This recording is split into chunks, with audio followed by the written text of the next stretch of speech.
Some stories begin with a bang, a flash, a scream in the night, but others begin with something quieter. A door left ajar, a phone call unanswered, a silence that stretches on too long. This story begins with silence, the kind that chills a small town to its bones. It is a story of patience and science, of obsession and justice delayed. But mostly, it is about one woman's refusal to let a stranger's death fade into statistics. This is From Victim to Verdict: How Investigators Solved the Impossible Case. Act 3. The crime. Brookfield, a small Midwestern town with tree-lined streets and picket fences. The kind of place where the corner store still closed on Sundays and every face was familiar. On October 15, 2003, that illusion of safety shattered. When 32-year-old schoolteacher Emily Carter didn't show up for class, her principal grew worried. She wasn't the kind to miss without a word. By 8 a.m., police stood outside her apartment. The door was locked from the inside. Through the thin curtains, the morning light caught the dust in the air. And something else. Stillness. Inside, they found a scene both ordinary and horrifying. A kitchen table set for one, a cup of tea gone cold, and Emily, lifeless. There was no sign of forced entry, no missing valuables, no obvious motive.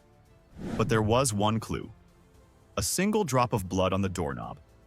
It was too small for full analysis in 2003, but enough to haunt everyone who touched the case. That morning, Brookfield changed forever. People started locking their doors. They looked twice at their neighbors, and Detective Mara Jensen began the hardest case of her life. Act 2. The Detective. Mara Jensen wasn't the department's most senior detective, but she was its most persistent. She had a habit of noticing what others didn't, a pattern in the chaos, a story in the silence.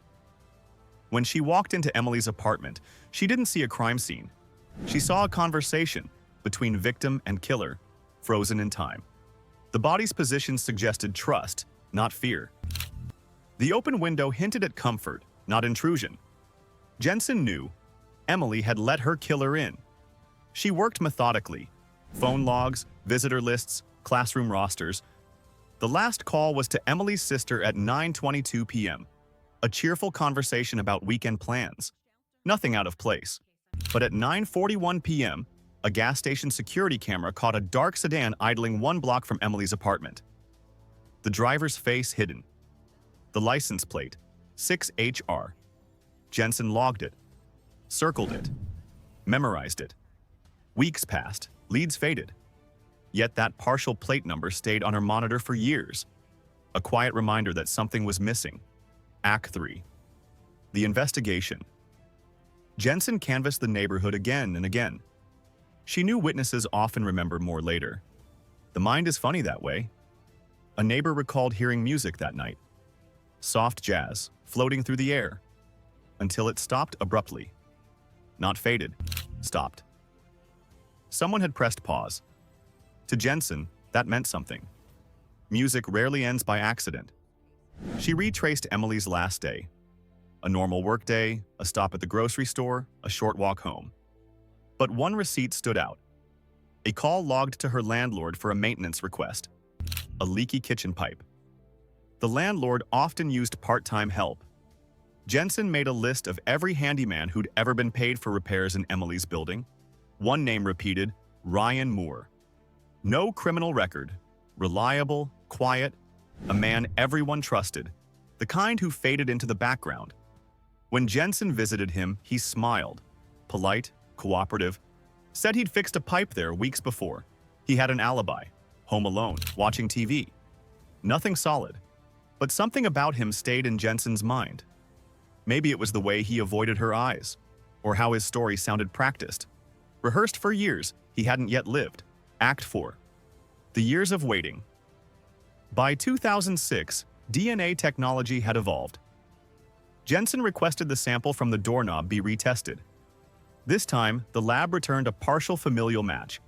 Not enough for an arrest, but enough for hope. The sample shared markers with someone already in the database, a man named Jason Moore, arrested years earlier for theft.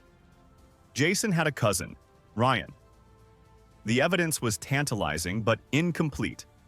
The prosecutor refused to press charges on what he called a genetic guess. Ryan Moore walked free. Jensen's heart sank. For the first time, she considered the possibility that the truth might never surface. Years passed. Jensen transferred departments. She kept Emily's file close, sometimes rereading it late at night. A ritual of obsession. A promise not to forget. Outside, Brookfield moved on. Children grew up. The news cycle changed. But in a shoebox under Jensen's bed, the case still lived Akatfi, the reopening. In 2016, a cold case initiative reignited old investigations. By then, forensic genealogy, the merging of DNA science and ancestry databases, had revolutionized criminal detection. When analysts uploaded Emily Carter's sample into a public database, a family tree began to form. Distant cousins, then closer ones. At the center, Ryan Moore. Now married, father of two, working as a contractor 3 towns over. Still quiet, still polite, still carrying the secret of that October night. Investigators trailed him. They retrieved a discarded coffee cup from a diner. The DNA matched perfectly. When detectives arrived at his door, Ryan didn't fight. He simply looked down and said, "It's been a long time coming." In interrogation, he claimed it was an accident. That he'd gone to fix the leak, they argued. He lost his temper. But evidence showed premeditation, controlled force, no defensive wounds, and the stereo's fingerprint proving he stopped the music himself. He'd planned it.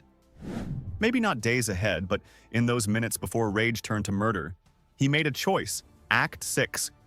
The trial, 2018. 15 years after the crime.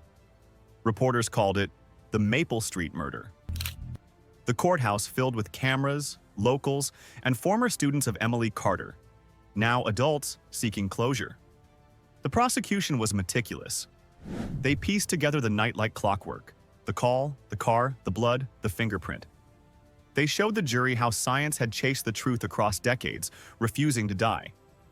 The defense called it coincidence, contamination. Said Ryan was a scapegoat of technology, but the data was undeniable. The blood, the fingerprint, the timeline. Detective Jensen, now retired, took the stand. Her voice was steady, measured. She spoke not of vengeance, but of patience. How one drop of blood could outlast lies and time. When the verdict came, it was swift. Guilty on all counts. Life in prison. Jensen sat in the back, watching justice settle like dust after a long storm. Not triumphant, just still. Act 7, Aftermath. Justice doesn't roar, it whispers. The town of Brookfield breathed again. For Emily's family, closure didn't mean peace, but it meant truth. Her sister said she could finally visit the grave without wondering why. The story spread across the state, then the nation. A symbol of cold cases reborn by science and persistence. For Jensen, it was both an ending and a reckoning. She had devoted half her life to a woman she'd never met alive. In catching a killer, she'd lost something of herself. Sleep, friends, years. But she never regretted it. In her mind, justice isn't about punishment. It's about restoration, a balancing of scales long tipped by silence. Act 8.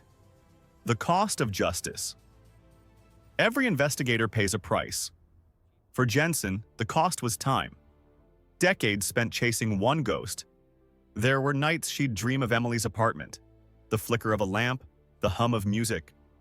She'd wake before dawn, heart pounding, and reach for her notes as if the answer might finally appear.